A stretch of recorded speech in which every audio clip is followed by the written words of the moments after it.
إلا بالله العلي العظيم أعوذ بالله من الشيطان الرجيم بسم الله الرحمن الرحيم وبه نستعين إنه خير ناصر ومعين والحمد لله رب العالمين والصلاة والسلام على محمد وآله الطاهرين الذين أذهب الله عنهم الرجس أهل البيت وطهرهم تطهيرا صل على محمد ولعنة الله على أعدائهم أجمعين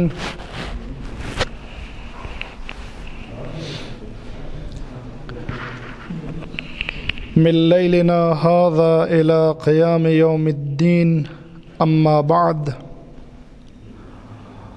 فقد قال الله تبارك وتعالى في كتابه المبين وهو أصدق القائلين وقوله الحق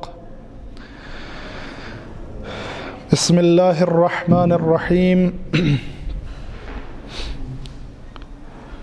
أطيعوا الله وأطيعوا الله ورسوله ولا تنازعوا فتفشلوا وتذهب ريحكم واصبروا إن الله مع الصابرين صلوات محمد وعلى محمد اللهم صل على محمد.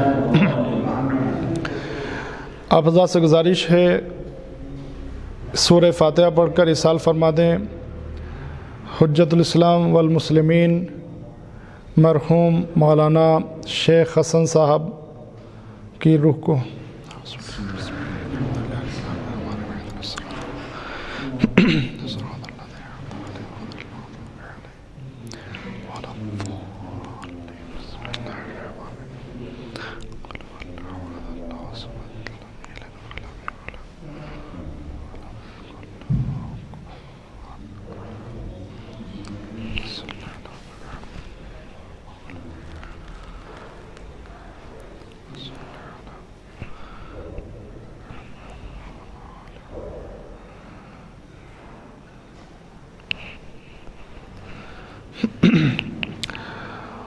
اللہم صلی علی محمد وآل محمد.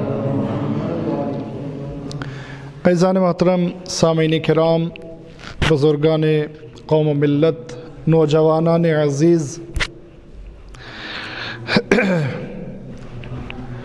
مجلس ایصال ثواب جو منعقد کی گئی ہے مدرسہ سجادیہ اور مدرسہ بنت الہدیٰ کی جانب سے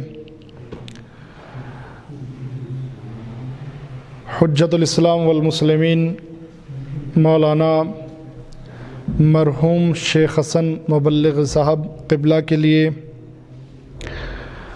اللہ تعالیٰ مرحوم کو جوار رحمت میں جگہ عنایت فرمائے. الہی انشاءاللہ. آج کی مجلس کے لیے جس کا عنوان ہے موجودہ فتنے اور ان سے نکلنے کا راستہ، اس کے لیے جس آیت کا انتخاب میں نے کیا ہے سورہ انفال آیت نمبر 46 آیت نمبر 26 ارشاد ہوتا ہے اطیعوا اللہ ورسولہ ولا تنازعوا فتفشلوا.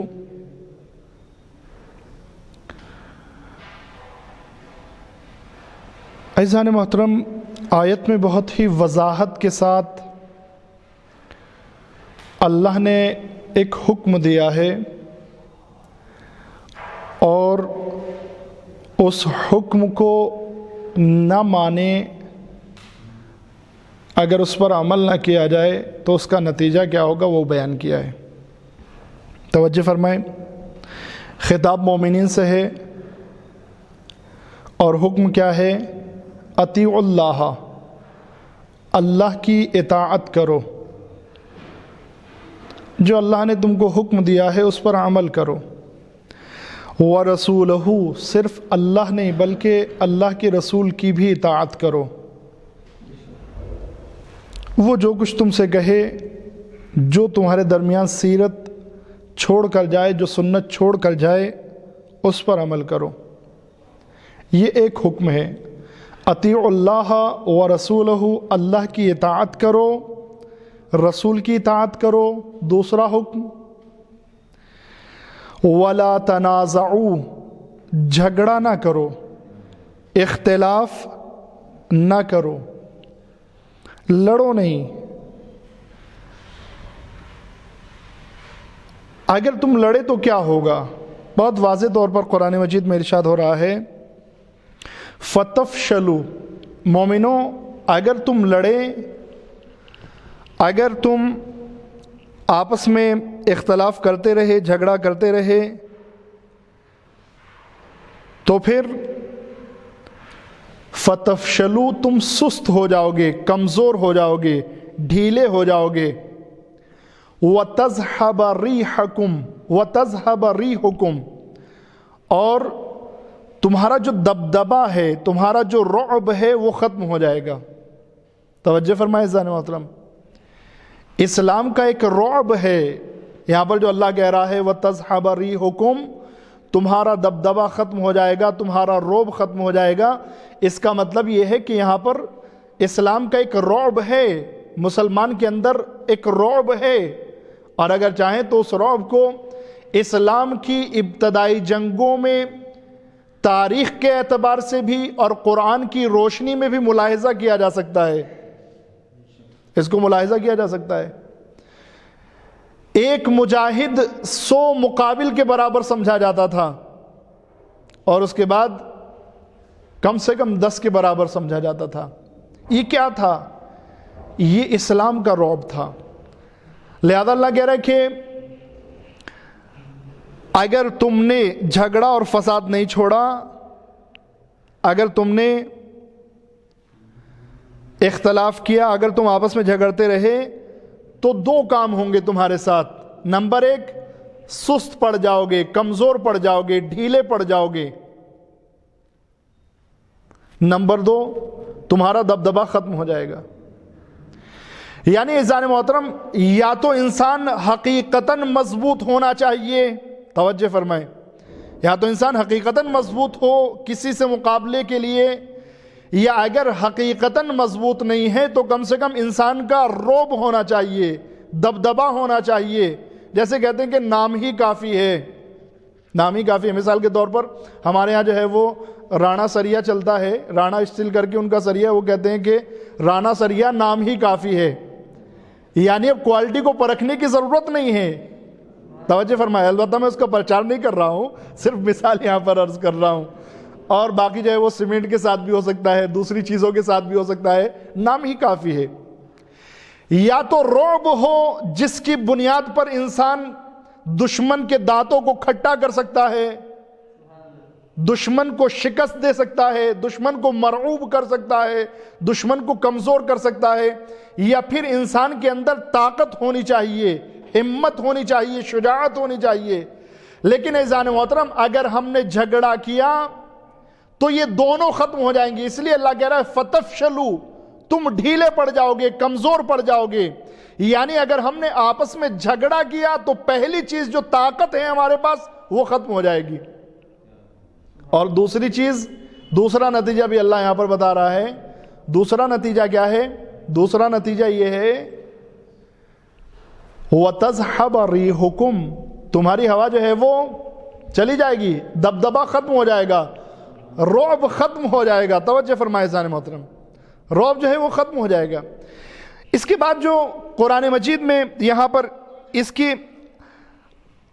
آگے کا جو حصہ ہے آیت کا، اس کے بارے میں عزیزان محترم توجہ فرمائیں۔ اللہ تعالیٰ یہاں پر کہہ رہا ہے وَاصْبِرُوا إِنَّ اللَّهَ مَعَ الصَّابِرِينَ۔ یہاں پر کیا وجہ ہے اللہ کو کہنے کی کہ صبر کرو؟ غور فرمائے میرے عزیزو، اللہ یہ کیوں کہہ رہا ہے؟ ابھی بات ہو رہی یا ایھاالذین آمنوا اطیعوا اللہ ورسولہ، اے ایمان والو اطاعت کرو اللہ کی، اس کے رسول کی۔ اس کے بعد جو ہے وہ وَلَا تَنَازَعُوا فَتَفْشَلُوا، جھگڑا نہ کرو ورنہ تم ڈھیلے پڑ جاؤ گے، کمزور پڑ جاؤ گے، سست پڑ جاؤ گے، وَتَذْهَبَ رِيحُكُمْ، اور تمہارا روب و دبدبہ ختم ہو جائے گا۔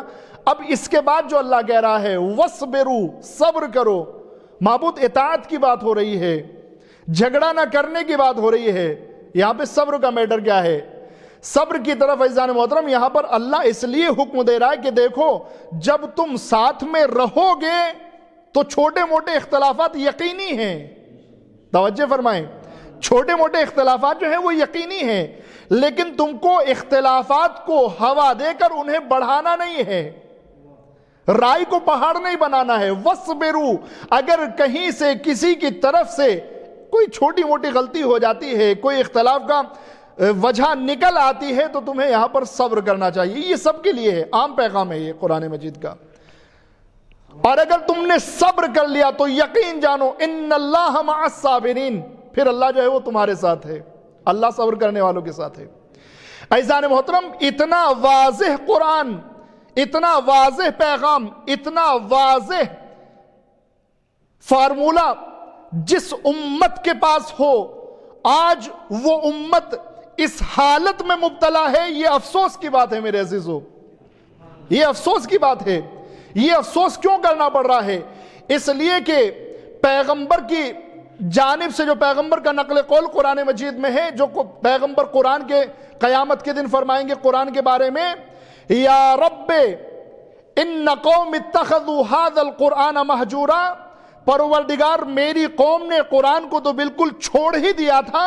اس چھوڑنے کا مطلب کیا ہے؟ قرآن کی تلاوت نہیں ہوگی؟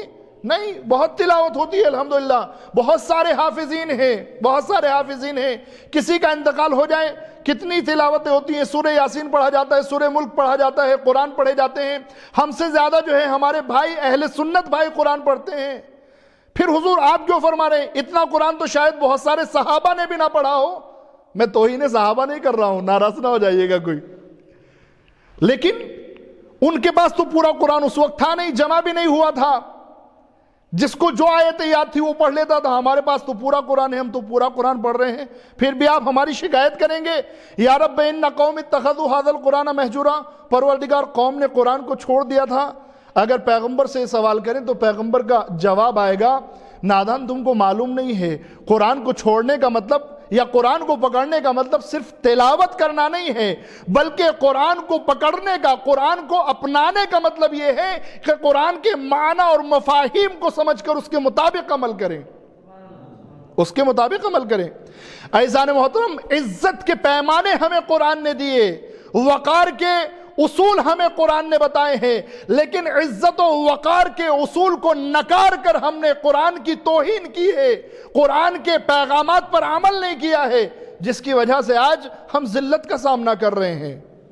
ہمیں قرآن کی طرف آنا ہوگا، قرآن کیا کہتا ہے، فلاں کیا کہہ رہا ہے، وہ کیا کہہ رہا ہے، اس نے کیا کہہ دیا ہے، چھوڑ دیجئے فلاں فلاں کو۔ عزیزان محترم قرآن کیا کہہ رہا ہے؟ قرآن کہہ رہا ہے وَلَا تَنَازَعُوا، تم جھگڑا نہیں کرو، تم جھگڑا نہیں کرو۔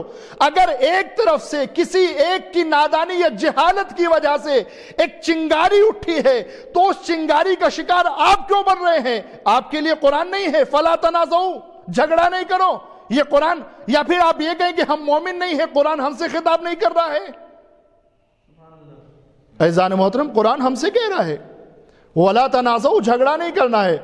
آپ قرآن کی گشادہ دلی کو تو دیکھیں، وسعت کو دیکھیں، پیغمبر سے کیا ارشاد ہوتا ہے؟ اے میرے رسول ان اہل کتاب سے کہو قل یا اہل الکتاب تعالوا الی کلمۃ سواء بیننا وبینکم، توجہ میرے عزیزو، اے میرے رسول اہل کتاب سے کہو، تم کہو، وہ نہیں آئیں گے تمہارے پاس کہنے کے لیے، یہ پیغام ہے، تم کہو قل تعالوا الی کلمۃ سواء بیننا وبینکم، آؤ ایسی باتوں پر، ایسے کلمات پر ہم اکٹھا ہو جاتے ہیں جن کو تم بھی مانتے ہو ہم بھی مانتے ہیں، جن کو تم بھی مانتے ہو ہم بھی مانتے ہیں۔ اب وہ کلمات کیا ہے؟ 3 کلمے نکلے، اللہ نشرکا، ایک تو اللہ کا شرک نہ کریں، دوسرے صرف اللہ کی عبادت کریں، اور تیسرے یہ کہ اپنے درمیان سے کسی کو خدا کے مقام پر نہ پہنچائیں، اپنے درمیان سے کسی کو رب اختیار نہ کریں۔ صرف 3 باتیں، اللہ نے صرف 3 باتوں کی بیس پر رسول کو حکم دیا کہ جاؤ اہل کتاب ان سے کہو کہ ہمارے ساتھ اکٹھا ہو جائیں، تعالوا الی کلمۃ سوا، ایسے کلمات پر 3 کلمے۔ البتہ وہ 3 کلمے بھی جو ہیں وہ سب کے درمیان برابر نہیں تھے، لیکن اس کے باوجود اللہ نے کہا کہ انہیں اکٹھا کر لو۔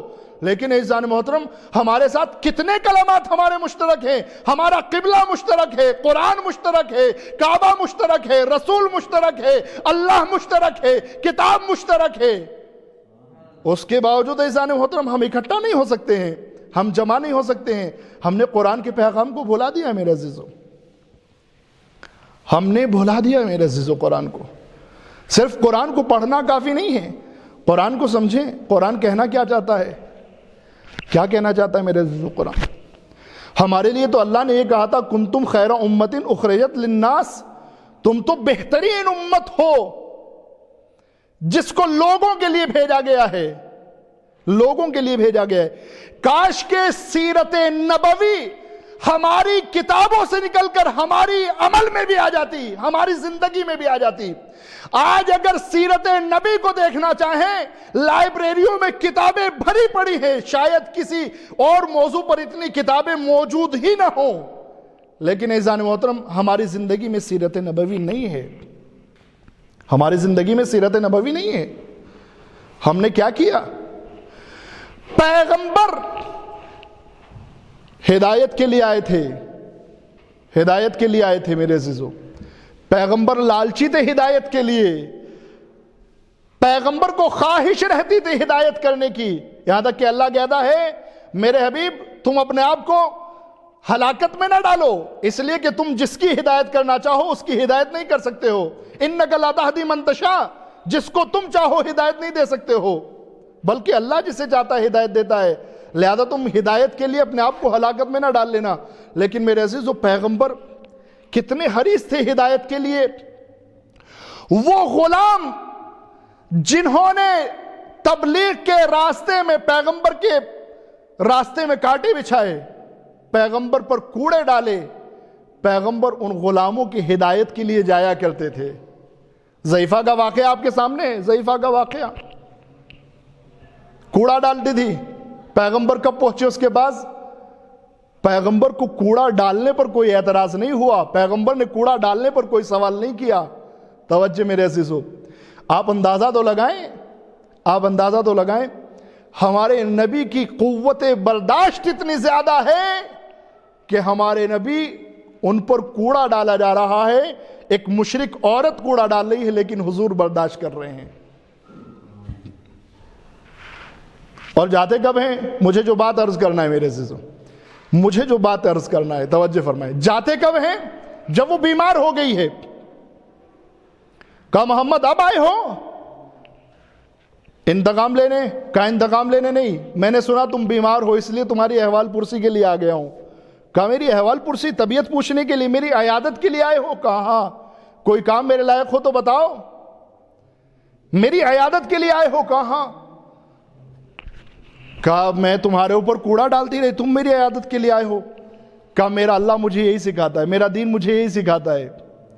یعنی عزیزان محترم پیغمبر ہدایت کرنا چاہتے تھے، پیغمبر ہدایت کرنا چاہتے تھے، پیغمبر کی فکر یہ تھی کہ لوگ ہدایت کے راستے پر آ جائیں۔ لیکن عزیزان محترم آج ہماری فکر یہ نہیں ہے، آج ہماری فکریں جو ہیں وہ بدل گئی ہیں۔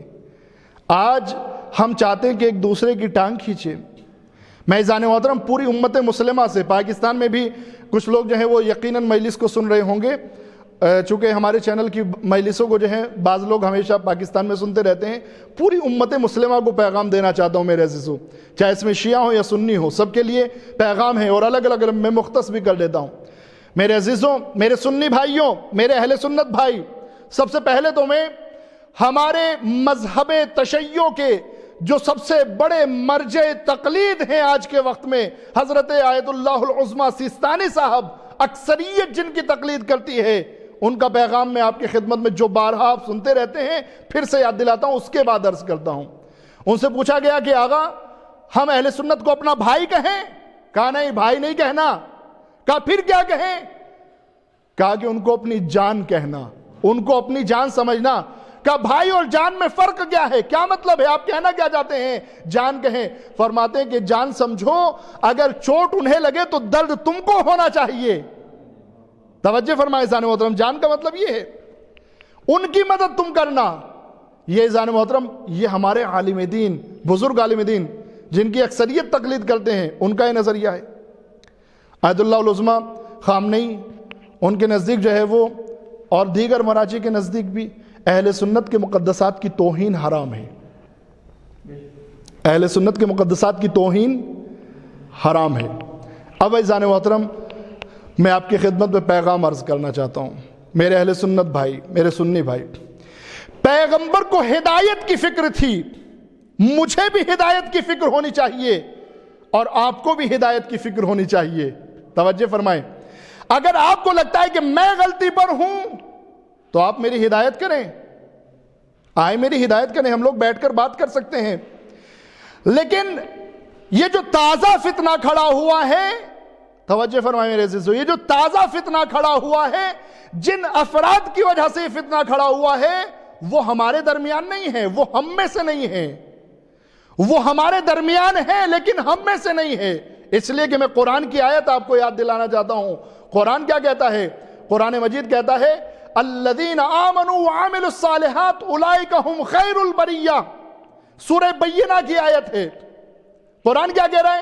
قرآن کہہ رہا ہے کہ جو لوگ ایمان لے آئے اور انہوں نے نیک عمل انجام دیا ہے، اولئک هم خیر البریہ، یہ سب سے بہترین لوگ ہیں پوری مخلوقات میں۔ تمام مخلوقات میں سب سے بہترین لوگ کون ہیں؟ جنہوں نے نیک عمل انجام دیا اور ایمان لے آئے۔ اب میں آیت کی تفسیر اہل سنت عالم دین کی زبانی آپ کی خدمت میں عرض کرتا ہوں۔ بہت سارے علماء اہل سنت نے، مفسرین نے اس آیت کی تفسیر میں یہی روایات لکھی ہیں۔ میں حاکم نشابوری ان کی تفسیر کے حوالے سے عرض کرتا ہوں، شواہد التنزیل میں تقریباً 20 حدیثیں انہوں نے اکٹھا کی ہیں اسی موضوع پر، 20 حدیثیں لے کر آئے ہیں، جس میں وہ فرماتے ہیں کہ اس سے مراد اولئک ہم خیر البریہ، یہ لوگ مخلوقات میں سب سے بہترین مخلوق ہیں۔ یہ آیت مولا کائنات اور ان کے شیعوں کے بارے میں نازل ہوئی ہے۔ توجہ فرمائیں، کس کے بارے میں؟ مولا کائنات اور ان کے شیعوں کے بارے میں۔ ابن عباس سے روایت ہے، میں روایت آپ کی خدمت میں پیش کرتا ہوں جو حاکم نیشابوری نے جو ہے وہ ذکر کی ہے۔ فرماتے ہیں جب یہ آیت نازل ہوئی، جناب ابن عباس سے روایت کرتے ہیں، جب یہ آیت نازل ہوئی تو پیغمبر اکرم نے فرمایا، مولا کائنات کی طرف مخاطب ہو کر فرمایا، ہوا انت و شیعتک، اے علی یہ تم ہو اور تمہارے شیعہ ہیں، بہترین لوگ تم ہو اور تمہارے شیعہ ہیں۔ تاتی انت و شیعتک یوم القیامت رازین مرزین، تم لوگ قیامت کے دن اللہ کے سامنے اس حالت میں آؤ گے، اللہ تم سے راضی ہوگا اور تم اللہ سے راضی ہوں گے۔ یعنی عزیزان محترم، قرآن مجید بہترین مخلوق کہہ رہا ہے، اور خود حاکم نیشابوری نے اس کو شواہد التنزیل میں لکھا ہے۔ یہ عزیزان محترم کس کے لیے ہے؟ یہ مولا کائنات اور مولا کائنات کے شیعوں کے لیے ہے، مولا کائنات کے چاہنے والوں کے لیے۔ لیکن جن افراد کی بات اور نازیبہ حرکت کو لے کر، جن افراد کی بات اور نازیبہ حرکت کو لے کر آپ شیعت کو ٹارگیٹ کر رہے ہیں، شیعت کو نشانہ بنا رہے ہیں، وہ افراد شیعہ ہیں ہی نہیں۔ اس لیے کہ شیعت تو خیر البریہ ہے، لیکن وہ شر الناس ہیں، دنیا کے سب سے بدترین انسان ہیں۔ میں حدیث آپ کی خدمت میں پیش کر رہا ہوں، امام صادق علیہ السلام فرماتے ہیں، صلوات پڑھیں محمد و آل محمد پر۔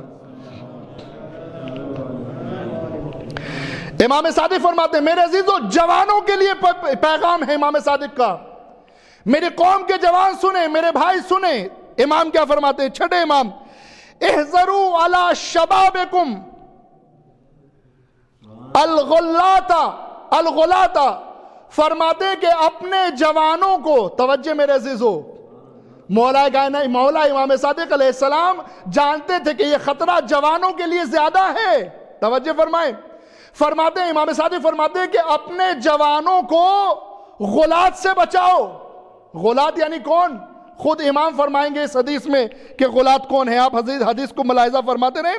فرماتے ہیں کہ اپنے جوانوں کو، بوڑھوں کو نہیں بچانا ہے، بچوں کو نہیں بچانا ہے، بوڑھوں اور بچوں کو ہی بچانا ہے، لیکن جوانوں کے لیے زیادہ خطرہ ہے.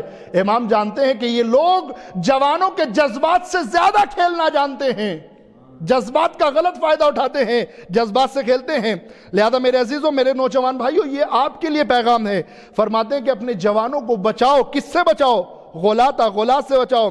لا یفسدونہم، اگر تم نے نہیں بچایا تو غلات تمہارے جوانوں کو برباد کر دیں گے. توجہ میرے عزیزو، یہ حدیث کے الفاظ ہیں. اگر نہیں بچائے تو برباد کر دیں گے. اور عزیزان محترم، جہاں جہاں جن لوگوں نے چاہے وہاں پر بچانے کی ذمہ داری والدین کے ہاتھ میں ہو یا علماء کے ہاتھ میں ہو یا قوم کے بزرگوں کے ہاتھ میں ہو، جہاں جہاں پر غلات سے جوانوں کو نہیں بچایا ہے، حقیقتاً وہاں پر آج ہم دیکھ رہے ہیں جوان برباد ہو گئے ہیں. امام کی گفتگو ہے، امام کی حدیث سے غلط تو نہیں ہو سکتی ہے نا میرے عزیزو.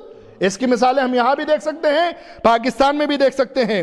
فرماتے ہیں کہ اگر تم نے اپنے جوانوں کو غلات سے نہیں بچایا تو یہ غلات تمہارے جوانوں کو برباد کر دیں گے.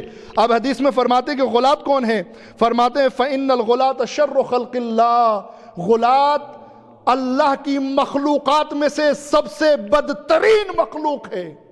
سب سے بری مخلوق اگر اللہ کی کوئی ہے، سب سے بری مخلوق اگر اللہ کی کوئی ہے تو وہ غالی ہے. غالی. اب غالی کی تعریف مولا کائنات خود فرمائیں گے میرے عزیزو.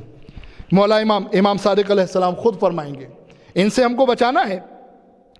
فرماتے ہیں یصغرون عظمت اللہ، یہ غالی اللہ کی عظمت کو گھٹاتے ہیں. وَيَدْعُونَ الرُّبُوبِيَّةَ لِعِبَادِ اللَّهِ، بندوں کو رب بناتے ہیں. یہ صفات دیکھیں میرے عزیزو، تحلیل کریں، توجہ کریں میرے جوانوں. یہ غالی کیا کرتے ہیں؟ اللہ کی عظمت کو گھٹاتے ہیں. اللہ کی عظمت کو گھٹاتے ہیں. اس کی مثالیں میرے عزیزو ڈھونڈ سکتے ہیں. آپ مجلسیں سنتے رہتے ہیں.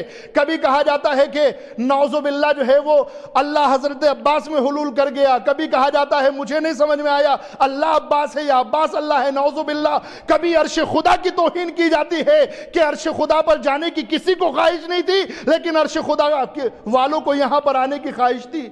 کبھی عرش خدا کی توہین کی جاتی ہے، کبھی خود خدا کی توہین کی جاتی ہے. اللہ کی عظمت کو یہ گھٹاتے ہیں. اور اس کے بعد دوسرے فرماتے ہیں وَيَدْعُونَ الرُّبُوبِيَّةَ لِعِبَادِ اللَّهِ، اللہ کے بندوں کو رب بناتے ہیں. اس کی مثال آپ دیکھ سکتے ہیں. کیا یہ جملہ بالکل واضح نہیں ہے؟ جب لوگوں نے، میں نہیں پڑھ رہا ہوں میرے عزیزو، میں نقل کر رہا ہوں اس بات کو، میں آپ کے سامنے بیان کر رہا ہوں جو پڑھنے والے نے پڑھا. یہ بندوں کو رب بنانا نہیں ہے تو اور کیا ہے؟ جب لوگوں نے پوچھا علی بتاؤ اللہ کیسا دکھتا ہے، اس کے ہاتھ کیسے ہیں، اس کے کاندھے کیسے ہیں، اس کی آنکھیں کیسی ہیں، وہ دکھتا کیسا ہے؟ تو مولا کائنات نے نعوذ باللہ من ذالک، مولا کائنات نے فرمایا کہ وہ ایسا دکھتا ہے، اپنی طرف اشارہ کر کے. یہ شرک نہیں ہے تو اور کیا ہے؟ یہ بندے کو رب کی طرف نسبت دینا نہیں ہے تو اور کیا ہے؟ بندے کو رب نہیں بنانا ہے. مولا کائنات تو فخر کرتے رہے، الہی کفا بی عزن ان اکون لکا عبدا، خدایا تیری بندگی کو عزت سمجھتا ہوں. وکفا بی فخرا ان تکون لی ربا، میرے فخر کے لیے کافی ہے کہ تو میرا رب ہے. میرے فخر کے لیے کافی ہے. میرے عزیزو، مولا کائنات تو یہ کہہ رہے ہیں، لیکن یہ کیا کہہ رہے ہیں؟ توجہ کریں میرے عزیزو، میرے جوانوں، آج تو کچھ باقی نہیں رہ گیا، سب آپ کے سامنے آ گیا ہے. اور میرے عزیزو، میں یہاں پر اپنے اہل سنت بھائیوں سے بھی خطاب کرنا چاہتا ہوں. ہم آج سے نہیں بہت پہلے سے کہتے چلے آ رہے ہیں، آپ ان لوگوں کی وجہ سے جو شیعت میں نصیری اور غالی گھسے ہوئے ہیں، ان کی وجہ سے شیعت کو بدنام نہ کریں. ہم نے بہت پہلے سے کہا ہے، کچھ نصیری اور غالی ہمارے درمیان گھسے ہوئے ہیں.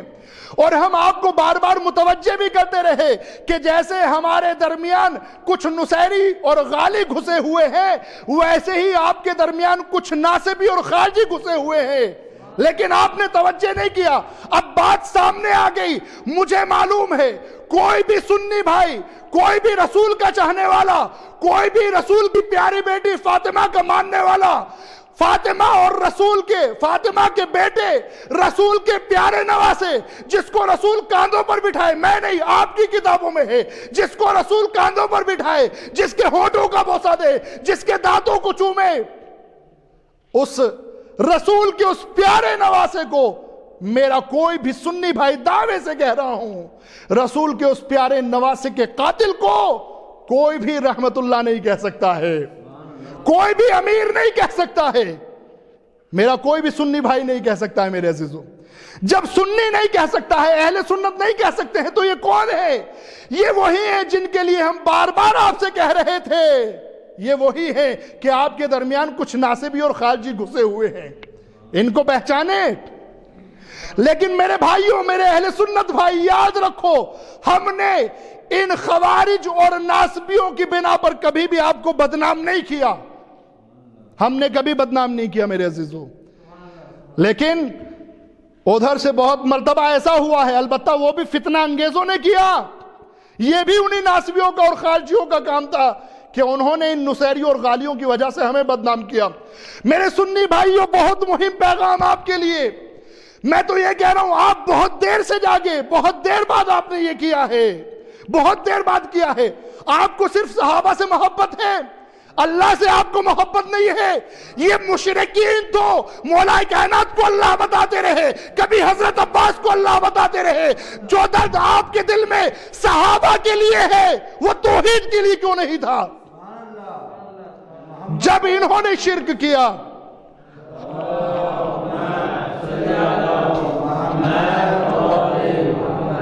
جب انہوں نے شرک کیا، تب آپ کو اس سے زیادہ دل میں لانا چاہیے تھا، تب آپ کو اس سے زیادہ برا لگنا چاہیے تھا۔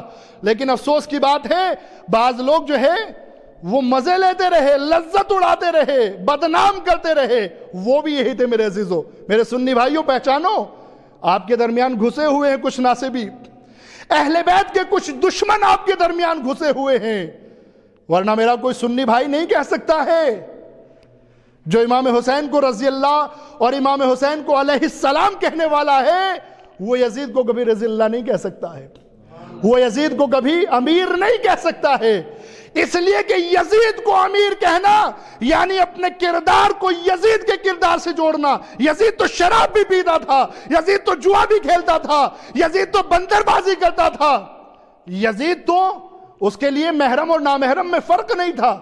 پھر آپ ایسے غلیظ کردار کو اپنے آپ سے نسبت دے کر اپنے کردار کو بدنام نہیں کر سکتے ہو۔ یہ ناصبی ہیں جو آپ کے درمیان گھسے ہوئے ہیں، پہچانو ان کو پہچانو میرے بھائیوں، میرے سنی بھائیوں، آپ میرے بھائی ہیں، میری جان ہیں، میرے بھائیوں پہچانو انہیں۔ آپ ایسا نہیں کر سکتے ہیں، آپ بی بی فاطمہ کے بیٹے کے قاتل کو امیر نہیں کہہ سکتے ہیں۔ ہم نے دیکھا، ریلی کو دیکھا، فوٹوز کو دیکھا، ویڈیوز کو دیکھا، جس ملعون نے امیر یزید کے نعرے لگائے، جس ملعون نے، اگر قابل ہدایت نہ ہو تو خدا لعنت اور نفرین کرے اس پر، خدا لعنت اور نفرین کرے۔ جس ملعون خبیث نے امیر یزید کے نعرے لگائے ہیں، کچھ ہی لوگ اس کے نعروں کا جواب دینے والے تھے۔ توجہ فرمائیں، پہچانیں ان کو، ان کی شناخت کریں۔ پوری امت اس گناہ میں ملوث نہیں ہے میرے بھائیوں۔ لہذا میرے سنی بھائی، آپ کے لیے میرا یہ پیغام ہے، توجہ کریں۔ میں جو حدیث پڑھ رہا تھا اس حدیث کو مکمل کر دوں، میرے جوان غور کریں۔ کیا فرما رہے امام؟ اب غالیوں کی، پہلے کہا اپنے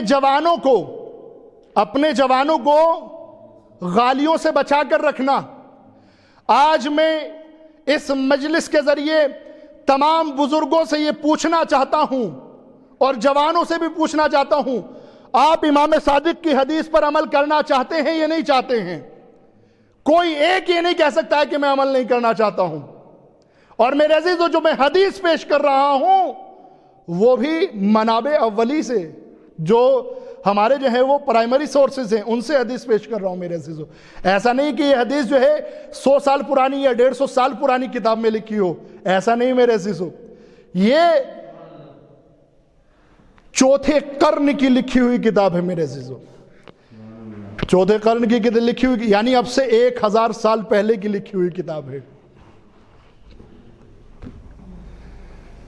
لہذا کوئی انکار کرے گا، میرا کوئی بزرگ، میرا کوئی جوان بھائی انکار کرے گا کہ میں امام صادق کی حدیث پہ عمل نہیں کروں گا؟ کوئی نہیں کر سکتا ہے.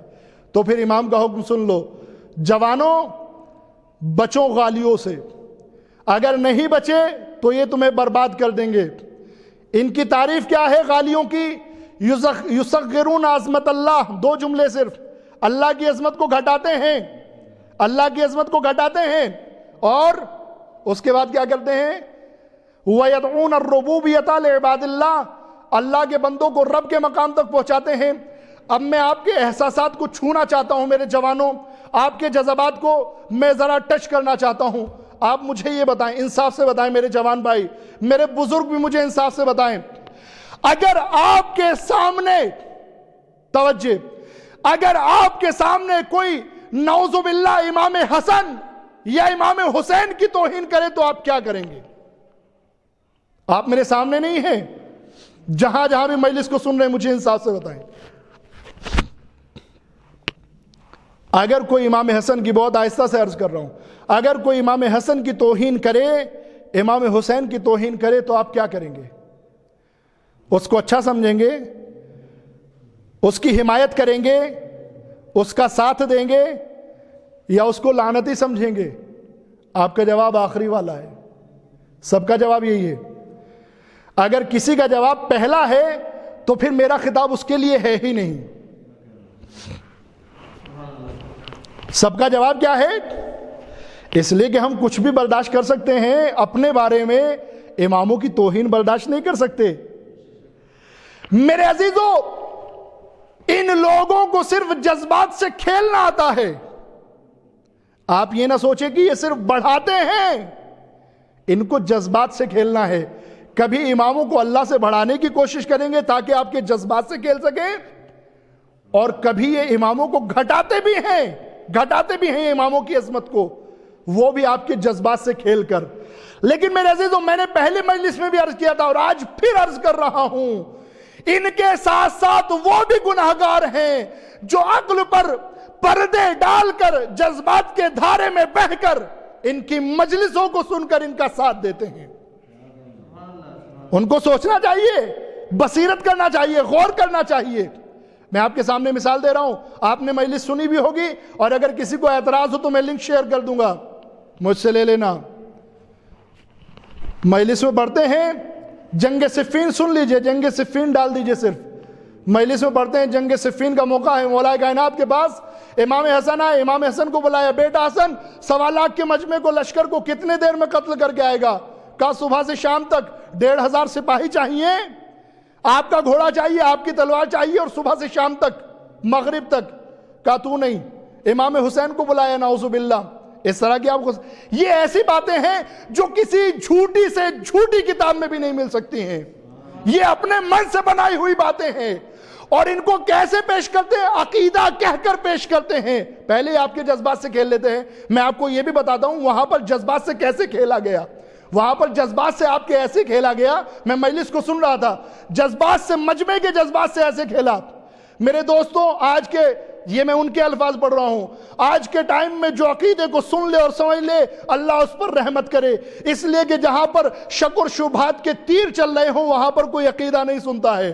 اب مجمع کے ایموشنز جو ہے وہ ان کے ہاتھ میں آ گئے. اب اس کو پڑھنا شروع کیا ہے، پڑھنا شروع کیا. امام حسن کو بلایا، بیٹا کتنا ٹائم چاہیے 1.25 لاکھ کے لیے؟ کہا مولا بابا صبح سے شام تک 1,500 سپاہی. امام نے کہا تو نہیں. حسین کو بلایا، بیٹا حسین تو بتا 1.25 لاکھ کو کتنی دیر میں مارے گا؟ ان کے الفاظ اور ہیں، میں تو پھر بھی بہت عزت کے ساتھ پڑھ رہا ہوں. فرماتے ہیں بابا آپ جو ہے اپنا گھوڑا 1,000 سپاہی دوپہر تک سب کو قتل کر کے آ جاؤں گا. کہا بیٹا تو بھی نہیں، آج عباس کو بلاؤ، اب جب مولا عباس آئے ہیں تو مولا عباس سے پوچھتے ہیں بیٹا تم کو کیا چاہیے؟ کہا بیٹا بابا نہ تیری سواری چاہیے، نہ تیرا گھوڑا چاہیے، نہ تیرے سپاہی چاہیے، نہ تیری تلوار چاہیے، بس تیری اجازت چاہیے اور حسین کی مرضی چاہیے۔ یعنی عزیزان محترم کیا؟ یعنی حضرت عباس کے پاس امام حسین سے زیادہ شجاعت ہے؟ حضرت عباس کے پاس امام حسن سے زیادہ شجاعت ہے؟ نہیں میرے عزیزو، ہمارا مسلم عقیدہ یہ ہے جتنے بھی اچھے صفات ہیں وہ امام وقت میں سب سے زیادہ موجود ہوتے ہیں، سب سے زیادہ کمال پر ہوتے ہیں۔ اگر شجاعت اچھی صفت ہے تو پھر امام وقت میں سب سے زیادہ شجاعت ہے، پھر چاہے کوئی امام کا بھائی ہی کیوں نہ ہو۔ اگر کوئی اور بھی علم بھی حلم بھی صبر بھی اچھی صفات ہیں تو امام وقت میں سب سے زیادہ ہونی چاہیے۔ میرے عزیزو، یہاں پر امام حسن کی توہین، امام حسین کی توہین کی گئی، لیکن ہمارے سننے والوں نے نہ صرف یہ کہ اعتراض نہیں کیا، بہت سراہا بھی۔ لہذا میرے عزیزو ہمیں بیدار ہونا ہے۔ آپ یہ نہ سوچیں بعض اوقات جوان بہہ جاتے ہیں، بزرگ بہہ جاتے ہیں جذبات میں کہ عزت کو بڑھا ہی تو رہے ہیں، نہیں گھٹاتے بھی ہیں، صرف آپ کے جذبات سے کھیلنا جانتے ہیں، صرف آپ کے جذبات سے کھیلنا جانتے ہیں۔ اور میرے عزیزو یہ جذبات سے کھلواڑ ہر جگہ پر ہوا ہے، دھوکہ نہیں کھانا ہے۔ جنگ صفین میں جذبات سے کھلواڑ ہوا، قرآن نیزے پر بلند، نادان بہہ گئے ہم قرآن سے جنگ نہیں کریں گے، یہ دشمن کا حربہ ہے۔ میرے عزیزو جذبات کا ناجائز فائدہ اٹھانا یہ دشمن کا حربہ ہے۔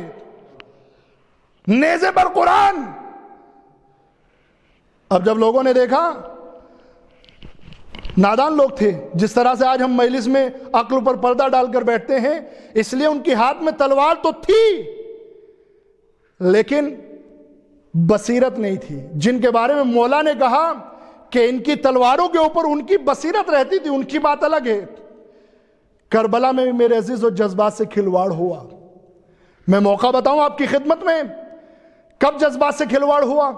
جذبات سے جو لالچے دیے گئے وہ الگ، لیکن جذبات سے جب کھلواڑ ہوا سب کے سب شہید ہو گئے۔ اب یہاں پر جذبات سے کھلواڑ ہوا، کیسے؟ جذبات سے کھلواڑ ایسے ہوا، جلدی سے حسین کے لاشوں کو پامال کر دو تاکہ نماز عصر کو وقت پر پڑھ سکیں۔ یہ جذبات سے کھلواڑ تھا میرے عزیزو۔ کب تک ایسے بہکتے رہیں گے میرے عزیزو؟ کب تک ایسے بہکتے رہیں گے؟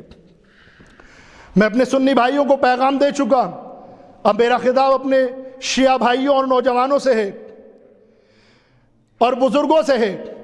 میری قوم، میرے جوانوں، میرے بزرگوں، میری آپ سے گزارش ہے، اللہ کے واسطے منبر کو بچا لو، اللہ کے واسطے منبر کی حفاظت کر لو، اس لیے کہ کل اس زمانے کے لوگوں نے غدیر کے منبر کی حفاظت نہیں کی، لہذا خون کی ضرورت پڑی اور واقعہ کربلا پیش آیا۔ اگر آج بھی منبر کی حفاظت نہ کی گئی تو معاملہ نہ جانے کہاں پہنچے گا، نہیں معلوم میرے عزیزو اس کے بعد ہم کہاں پہنچیں گے۔ لہذا منبروں کی حفاظت کرو، ہمیں دیکھنا ہے کون ہم سے کیا کہہ کر جا رہا ہے، آنے والا کہیں پڑھا بھی ہے یا نہیں، یا صرف جو ہے وہ ڈرائیوری کر کر کے جو ہے ذاکر بن گیا ہے، ہم کو یہ دیکھنا ہوگا میرے عزیزو۔ ایک صلوات پڑھیں محمد والے محمد پر۔ میں اس حدیث کو آپ کی خدمت میں مکمل کر دوں۔ پہلا پیغام مولا کا حکم ہے میرے عزیزو، جوانوں غالیوں سے بچو۔ غالی کون ہیں؟ اللہ کی عظمت کو گھٹانے والے، بندوں کو مقام ربوبیت تک پہنچانے والے، بندوں کو ان کے مقام سے بڑھانے والے۔ اس کے بعد فرماتے ہیں ان الغلاۃ شر من الیہود والنصارى، غلو کرنے والے، یہ غالی یہود اور نصارہ سے بھی برے ہیں، یہ یہود اور نصارہ سے بھی برے ہیں۔ اس کے بعد ارشاد فرماتے ہیں والمجوس، مجوس سے بھی برے ہیں، والذین اشرکوا، صرف مشرک نہیں ہے یہ مشرکوں سے بھی برے ہیں۔ اس کے بعد بڑا عجیب جملہ فرماتے ہیں ثم قال علیہ السلام الینا یرجع الغالی فلا نقبلہ، پھر امام نے فرمایا اگر غالی ہمارے پاس آئے، اگر غالی ہمارے پاس آئے تو ہم اس کو قبول نہیں کریں گے، رد کر دیں گے، ٹھکرا دیں گے اس کو۔ لیکن وَبِنَا يَلْحَقُ الْمُقَصِّرُ فَنَقْبِلُهُ، لیکن اگر کوئی مقصر، خدا نہ خواستہ جس نے کبھی اہل بیت کی عظمت کو گڈایا ہو، اگر وہ ہمارے پاس آ جائے نقبلہ، ہم اس کو قبول کر لیں گے۔ سوال کرنے والے نے، کسی نے پوچھا کیف ذالک یا رسول، اے فرزند رسول یہ کیسے ہوگا؟ عظمت کو بڑھانے والا آئے تو آپ اس کو قبول نہیں کریں گے، ٹھکرا دیں گے، اور اگر کبھی کسی نے عظمت کو گھٹایا ہو خدا نہ خواستہ وہ آ جائے تو قبول کر لیں گے۔ اس میں کیا فلسفہ ہے؟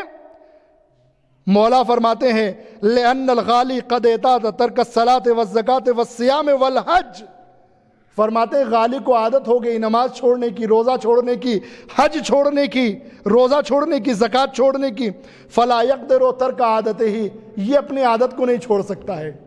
کہتے ہیں کہ چور چوری چھوڑ دیتا ہے، ہیرا پھیری نہیں چھوڑتا ہے، لہذا یہ اپنی عادت کو نہیں چھوڑ سکتا ہے۔ وَعَلَى الرُّجُوعِ إِلَىٰ طَاعَةِ اللَّهِ، یہ اللہ کی طاعت کی طرف پلٹ ہی نہیں سکتا ہے، تو پھر کیا کریں گے؟ وَإِنَّ الْمُقَصِّرَ إِذَا عَرَفَ عَمِلَ بِهِ، لیکن اگر مقصر کو معلوم ہو جائے، اسے بتا دیا جائے تو وہ اس کے مطابق عمل کرے گا، لہذا مقصر کو قبول کر لیں گے لیکن غالی کو نہیں۔ ایک صلاۃ پڑھیں محمد والے محمد پر۔ وقت کافی ہو چکا میرے عزیزو، بس ایک دو باتیں اور کہہ کر گفتگو کو تمام کرتا ہوں۔ سب سے پہلے سنی بھائیوں سے پھر سے ایک مرتبہ خطاب کرنا چاہتا ہوں، میرے سنی بھائیوں، آج جو یہ حالات پیدا ہوئے ہیں پاکستان میں، سب سے پہلے تو ان کا حل یہ نہیں تھا۔ اگر ایک غالی نے، ایک مشرک انسان نے آپ کے مقدسات کی توہین کی تھی، سب سے پہلے تو آپ کو پلان کو سمجھنا چاہیے۔ آپ دیکھیں آج کی جو حالات ہیں میرے عزیزو، غور کریں، آج کے جو حالات ہیں، آج کے حالات میں سیاسی پیمانے پر عرب سے الگ جتنے مسلم ممالک ہیں غیر عرب، وہ ایک دوسرے سے بہت نزدیک ہو رہے ہیں۔ توجہ فرمائیں، آج کی جو سیاسی حالات ہیں، غیر عرب مسلم ممالک ایک دوسرے سے بہت نزدیک ہو رہے تھے۔ پاکستان، ایران اور دوسرے ممالک، ترک، یہ ایک دوسرے سے نزدیک ہو رہے تھے، لہذا دشمن کو کیا کرنا تھا؟ دشمن کو ان کی نزدیک ہونا گوارا نہیں ہے، ان کو دور کرنا ہے، لہذا ایک فتنہ چاہیے تھا، ایک فتنہ چاہیے تھا۔ اس فتنے کو، جو فتنہ ان کو ملا، اس فتنے کو قید سے آزاد کرایا گیا اور ہمارے درمیان جو ہے وہ یہ بیج بو دیا۔ یہ اتنی واضح سیاست آپ کو سمجھ میں نہیں آتی ہے؟ غور کیوں نہیں کرتے ہیں؟ غور کیوں نہیں کرتے ہیں؟ مسلم ممالک کے اتحاد سے ڈر ہے، مسلم ممالک کے اتحاد کے خلاف ہے دنیا، اسلام دشمن طاقتیں، لہذا یہ کیا، شیعہ سنی کے درمیان جو ہے وہ جھگڑا کرایا، یہ اس طریقے سے۔ اس کا حل یہ نہیں تھا۔ آپ سے زیادہ تو ہم خلاف ہیں ان کے، آپ نے تو انہیں عظمت صحابہ کے بارے میں ان کے خلاف ریلیاں نکالی ہیں۔ آپ کو تو معلوم ہے محرم سے پہلے جیل میں کیوں بند تھے؟ اپنی شرک اور غلو کی بنا پر بند تھے۔ وہ شکایتیں آپ نے نہیں کی تھی، وہ شکایتیں شیعہ قوم نے کی تھی جس کی بنا پر جیل میں تھے۔ غور فرما رہے ہیں آپ؟ لہذا ہم نے تو بند کرا دیا تھا، آپ لے کر آئے، سمجھے نہیں۔ آپ کے درمیان جو فتنہ انگیز ناصبی اور خارجی ہیں، جو ملک کو بیچ سکتے ہیں، ایمان کو بیچ سکتے ہیں، قوم کو بیچ سکتے ہیں، وہ لے کر آئے۔ جو مدد کر رہے ہیں مسلمان دشمن طاقتوں کی، اسلام دشمن طاقتوں کی، وہ لے کر آئے، اور لانے کے بعد انہوں نے یہ فتنہ پیدا کیا۔ ہم تو پہلے سے سوچ رہے تھے، آپ نے دیر سے سوچا۔ صرف صحابہ کے نام پر نہیں، اللہ کے نام پر بھی جاگنا ہے۔ پھر میرے عزیزوں، میرے سنی بھائیوں، میرے بھائی، میرے برادر، میرے عزیز، اصحاب کا حق صرف یہ نہیں ہے، اصحاب کا حق صرف یہ نہیں ہے کہ ہم اصحاب کے نام پر، عظمت صحابہ کے نام پر ریلی نکالیں اور بس ختم ہو گیا، کچھ نعرے لگ گئے۔ اصحاب کا حق یہ ہے، اصحاب میں تو ایسے بھی تھے جو ایک دوسرے پر جان دینے کے لیے تیار تھے۔ آپ اس میدان میں تو آئیے، اس پر تو عمل کیجئے۔ اصحاب تو ایک دوسرے پر جان بھی دیتے تھے، ایسے اصحاب بھی تھے پیغمبر کے اصحاب میں۔ لہذا میرے سنی بھائی، میری گزارش ہے آپ سے، بہت غور و فکر کریں، بہت سوچیں، دشمن نہیں چاہتا ہے کہ اسلامی ممالک آپس میں ملیں، اتحاد کریں. آپ کو دشمن کی سازشوں کو ناکام کرنا ہے، اتحاد کر کے، مل کر، آپس میں ایک دوسرے کو گلے لگا کر دشمن کی طاقتوں کو، دشمن کی سازشوں کو ناکام کرنا ہے. اور میرے عزیزوں، میرے شیعہ بھائیوں کے لیے پیغام اور گفتگو تمام. آج دیکھیں، ہم کو امام زین العابدین سے سیرت لینی ہے. جیسا کہ پرسوں کی مجلس میں یا اس سے پرسوں کی مجلس میں مولانا روشن صاحب نے بھی عرض کیا تھا، آپ نے فرمایا کہ امام زین العابدین علیہ السلام نے وہ کام انجام دیا کہ کربلا کو بدلنے نہیں دیا، کربلا کو بدلنے نہیں دیا. خاموش رہ کر، توجہ میرے عزیزو، کتنے لوگ بھی انتقام کے لیے کھڑے ہوئے، لیکن امام بظاہر کسی کے بھی ساتھ نہیں آئے. اگر کسی ایک کے بھی ساتھ آ جاتے تو کربلا چھوٹی ہو جاتی میرے عزیزو. لیکن امام نہیں آئے، کربلا کو بچایا، کربلا کو بچایا، کربلا کی بڑائی کو بچایا، کربلا کی عظمت کو بچایا، اس کی اہمیت کو بچایا. تبدیلی نہیں ہونے دی، انحراف نہیں ہونے دیا. لہذا میرے عزیزو، آج بھی جو حادثہ پیش آیا ہے اس میں انحراف نہیں ہونے دینا ہے. میرے بہت سارے شیعہ بھائیوں کو بہکایا جا رہا ہے کہ دیکھو فلاں نے یہ کام کیا جس کی وجہ سے اہل سنت کے درمیان چھپے ہوئے یزید کے ماننے والے نکل آئے. نہیں میرے عزیزو، بہکایا جا رہا ہے. میرے سنی بھائی ایسے نہیں ہیں، یہ صرف کچھ مکار ملعون تھے جو ان کے درمیان گھسے ہوئے تھے، جو یزید کو امیر کہہ رہے تھے اور اس کے زندہ باد کے نعرے لگوا رہے تھے.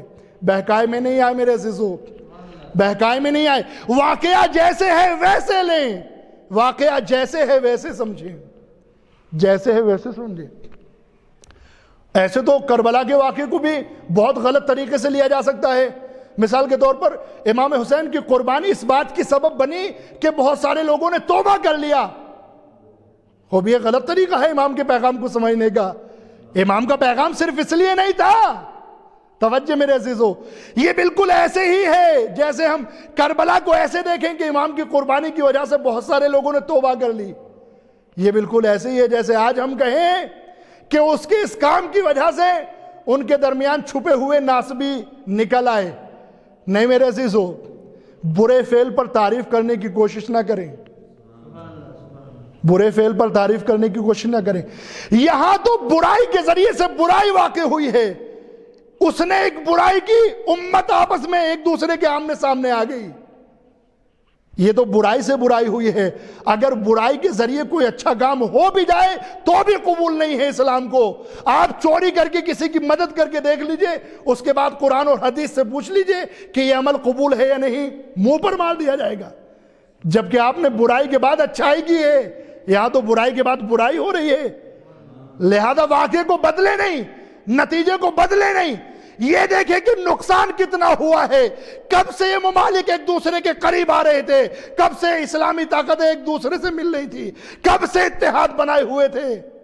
کتنی قربانیاں دی تھی میرے شیعہ بھائیوں نے، کتنی قربانیاں دی تھی. ان قربانیوں کو یاد کریں. ان قربانیوں سے جو نتائج وہاں پر مل رہے تھے آج ان سب پر پانی پھر گیا ہے. لیکن ہماری گزارش ہے علماء سے، علماء شیعہ سے بھی گزارش ہے، واقعے کو صحیح طور پر سمجھنے کی ضرورت ہے. اور اس حالات میں ہم کو فیصلہ کیا لینا ہے، کام کیا کرنا ہے، اس کو دیکھنے کی ضرورت ہے. توجہ فرمائیں میرے عزیزو، یہاں پر ہمیں 40 کے جلوسوں کو ملوث کرنے کی ضرورت نہیں ہے. 40 کے جلوس کی اپنی عظمت ہے، اپنا مقام ہے، اپنا پیغام ہے. 40 کا جلوس امام حسین کے لیے ہے. اس کو دوسرا رخ نہ دے میرے عزیزو. یہ میں علماء سے گزارش کر رہا ہوں، اس کو دوسرا رخ نہ دیں. مقام معظم رہبری فرماتے ہیں، توجہ میرے عزیزو، یہ آخری جملہ اور گفتگو ختم. وقت زیادہ ہو گیا ورنہ تفصیلات تو بہت زیادہ تھیں. آخری جملہ حضرت آیت اللہ العظمہ خامنہ ہی فرماتے ہیں، اپنے بارے میں جب فرما رہے ہیں، کہتے ہیں کہ دیکھو، لوگوں سے جب خطاب کر رہے ہیں، میں ہمیشہ آپ لوگوں کو صبر کے لیے کہتے آ رہا ہوں. نوجوان میرا فوٹو جلاتے ہیں، جلانے دو. میری توہین کرتے ہیں، کرنے دو. مجھے برا کہتے ہیں، برا کہنے دو، کچھ نہ کہو. اس کے بعد کا جو جملہ فرماتے ہیں تمہاری طاقتیں چالاک دشمن کے لیے ہونی چاہیے، نادان دوست کے لیے نہیں۔ ان طاقت کو نادان دوست کے خلاف استعمال نہیں کرنا ہے، انہیں چالاک دشمنوں کے لیے اکٹھا کر کے رکھو۔ لہذا میرے شیعہ علماء اور شیعہ بھائیوں سے گزارش ہے، واقعہ جیسے ہے ویسے سمجھیں۔ 40 کے جلوس کو ان جلوسوں سے نسبت نہ دے۔ 40 کا جلوس ان جلوسوں کا مقابلہ نہیں ہے، ان جلوسوں کا مقابلہ نہیں ہے۔ اس کا ایک الگ وقار ہے، اس کی ایک الگ عظمت ہے، اس کے الگ مقاصد ہیں جو ہمیشہ دنیا میں پھیلتے رہیں گے اور روشنی پھیلاتے رہیں گے۔ اس کے ایک الگ مقاصد ہیں۔ لوگوں کو تانا زنی کا موقع نہ دے میرے عزیزو، لوگوں کو غلط مطلب نکالنے کا موقع نہ دیں۔ بہت ہو چکا میرے عزیزو، اتحاد کریں، بیٹھیں، گلے لگائیں، اہل سنت علماء کو اپنے ساتھ لیں، اس لیے کہ اہل بیت کے معاملے میں وہ بھی آپ کے ہم فکر ہیں۔ جیسے آپ اہل بیت کی عزت کرتے ہیں، اہل بیت سے محبت کرتے ہیں، ویسے ہی اہل سنت بھی ان سے محبت کرتے ہیں اور ان کی عزت کرتے ہیں۔ آپ ان کو اپنے ساتھ لیں، جلوس نکالنا ہے تو ان کے ساتھ جلوس نکالیں، جلوس نکالنا ہے۔ آپ سمجھتے ہیں 40 میں صرف شیعہ جاتے ہیں؟ نہیں، ہر کوئی میرے عزیزو، ہر کوئی۔ جب امام حسین ہر کسی کو قبول کرنے کے لیے تیار ہے، وہب قلبی آ جائے تو وہ بھی قبول ہے، اس کو بھی سیدھے راستے پر لے آتے ہیں، تو پھر میرے عزیزو ہم یہ قربانیاں کیوں نہیں دے سکتے ہیں؟ ہم کیوں نہیں کر سکتے ہیں؟ لہذا واقعہ جیسے ہے ویسے سمجھیں، اور اس مشکل سے نکلنے کا واحد راستہ میرے عزیزو یہ لفاظیہ راستہ نہیں ہے، راستہ یہ ہے کہ عملی میدان میں کود کر اپنے سنی بھائیوں کو گلے لگائیں۔ کوئی ایک تو اٹھ کر کہے جیسے آپ اس کی مذمت کر رہے ہیں ہم بھی اس کی مذمت کرتے ہیں، اعلان کریں ہم نے تو اس کو قید و بند کرایا تھا، اعلان کریں ان باتوں کا، لیکن ساتھ میں اپنا موقف بھی رکھ دیں، یزید کو ہم قبول نہیں کریں گے، وہ ہمارے لیے قابل قبول نہیں ہے، اس لیے کہ اس نے ناموس رسول کو پامال کیا ہے، آپ خود نہیں قبول کرتے ہیں اس کو، یہ نواسب آپ کے درمیان ہے۔ کیسے میرے عزیزو، کیسے ہو سکتا ہے وہ حسین جس کے دانتوں کو رسول بوسہ دیا کرتے تھے، اسی حسین کا سر یزید کے سامنے رکھا ہوا ہے، یزید چھڑی مار رہا ہے۔ اللہ اکبر میرے عزیزو، یزید چھڑی مار رہا ہے، فخر کر رہا ہے، کاش کہ میرے اجداد ہوتے تو دیکھتے کہ میں نے حسین کے ساتھ کیا کیا، میں نے کیسے اپنے اجداد کا بدلہ لیا ہے۔ اللہ اکبر میرے عزیزو، کیا دن آ گئے تھے اہل بیت پر۔ یہودی عالم کھڑا ہو کر پوچھتا ہے یزید یہ کس کا سر ہے؟ اللہ اکبر میرے عزیزو، بس رونے کے لیے یہی چند معرفت کے جملے کافی ہیں میرے عزیزو، رونے کے لیے تصور شرط ہے۔ آپ صرف تصور کر لیں، دو چیزوں کو تصور کر لیں، ایک تو یہ تصور کریں حسین رسول کی آغوش میں بیٹھے ہیں اور رسول بوسہ دے رہے ہیں، کبھی گلے کا بوسہ دیتے ہیں، کبھی ہونٹوں کا بوسہ دیتے ہیں، کبھی دانتوں کو چومتے ہیں، اور دوسرا تصور شام کا کر لیجئے، ملعون شرابی کبابی یزید کے سامنے اسی حسین کا سر رکھا ہوا ہے۔ اگر یہ چھڑی نہ بھی مارے تو بھی حسین کی توہین ہو رہی میرے عزیزو، یہ سر جو اس ملعون کے دربار میں اس کے سامنے آیا ہے، خود یہ بھی میرے عزیزو بہت توہین ہے حسین کی۔ ہاں عزیزو، چھڑی مارتا جا رہا ہے اور وقت یہ آ گیا ہے، یہودی عالم کھڑا ہوا، یہ کون ہے؟ کہا یہ رسول کا، یہ ابن علی ہے، حسین ابن علی۔ کہا کس کی ماں کا نام کیا ہے؟ اس کی ماں فاطمہ ہے۔ فاطمہ کس کی بیٹی ہے؟ کہا فاطمہ رسول کی بیٹی ہے۔ اتنا سنا ایک مرتبہ یہودی عالم یہ کہتا ہوا جانے لگا، اے یزید تجھ پر لعنت ہو، یہ کیا کیا تو نے؟ اگر موسیٰ ہمارے درمیان ایک بیٹا چھوڑ کر چلے جاتے تو اس کا حد درجہ احترام کرتے، ابھی تو تمہارے رسول کی آنکھیں بند بھی نہ ہوئی تھی، ابھی سے تم نے رسول کے بیٹے کے ساتھ یہ کیا. اللہ اکبر میرے عزیزو. مجھے نہیں معلوم میرے عزیزو, ذرا تصور کریں جب ہم کسی جنازے کو اٹھاتے ہیں, جنازے کو قبر میں رکھا جاتا ہے, یا غسل دیتے وقت یا قبر میں اتارتے وقت یا ہم تابوت میں لٹاتے وقت سب ایک دوسرے کو تلقین کرتے ہیں نا, آہستہ سے رکھنا, آہستہ سے پکڑنا, آہستہ سے لٹانا, آہستہ سے اٹھانا, آہستہ سے بٹھانا. اللہ اکبر میرے عزیزو. جب اپنے عزیزوں کا جنازہ اٹھاتے ہیں اتنا اہتمام ہوتا ہے ہر عزیز کو. شام کے دربار میں جب عابد بیمار اپنی آنکھوں سے دیکھ رہے ہوں گے بابا کے دانتوں پر چھڑی ماری جا رہی ہے, میرے آقا کا کیا حال ہوا ہوگا. انا للہ و انا الیہ راجعون. سیعلم الذین ظلموا ای منقلب ینقلبون. خدایا امام زمانہ کے ظہور میں تعجیل فرما, ہمیں ان کے انصار آوان میں شمار فرما. معبود تو کریم ہے کرم فرما, تو رحیم ہے رحم نازل فرما. خدایا بحق زہرا و ابیہا و بعلہا و بنیہا معبود, چارد معصومین کا واسطہ, شہدائے کربلا کا واسطہ, معبود امت مسلمہ کو بصیرت, غور و فکر کرنے کی توفیق عنایت فرما. سوچ اور سمجھ کر صحیح فیصلے کرنے کی توفیق عنایت فرما. قرآن کے دستورات پر عمل کرنے کی توفیق عنایت فرما. متحد ہونے کی توفیق عنایت فرما. خدایا فتنوں کو ختم فرما, اتحاد کو مضبوط فرما, دشمنان اسلام کو سرنگوں فرما. خدایا اسلام کو, مسلمانوں کو عزت عنایت فرما, وقار عنایت فرما. خدایا بحق زہرا و ابیہا و بعلہا و بنیہا معبود کورونا وائرس کو نیست و نابود فرما. اپنے بندوں کو اس سے محفوظ فرما. جو بھی بیمار ہیں سب کو شفا عنایت فرما, خصوصاً ہمارے اور اس کالونی کے جتنے بھی مریض ہیں سب کو شفا عنایت فرما.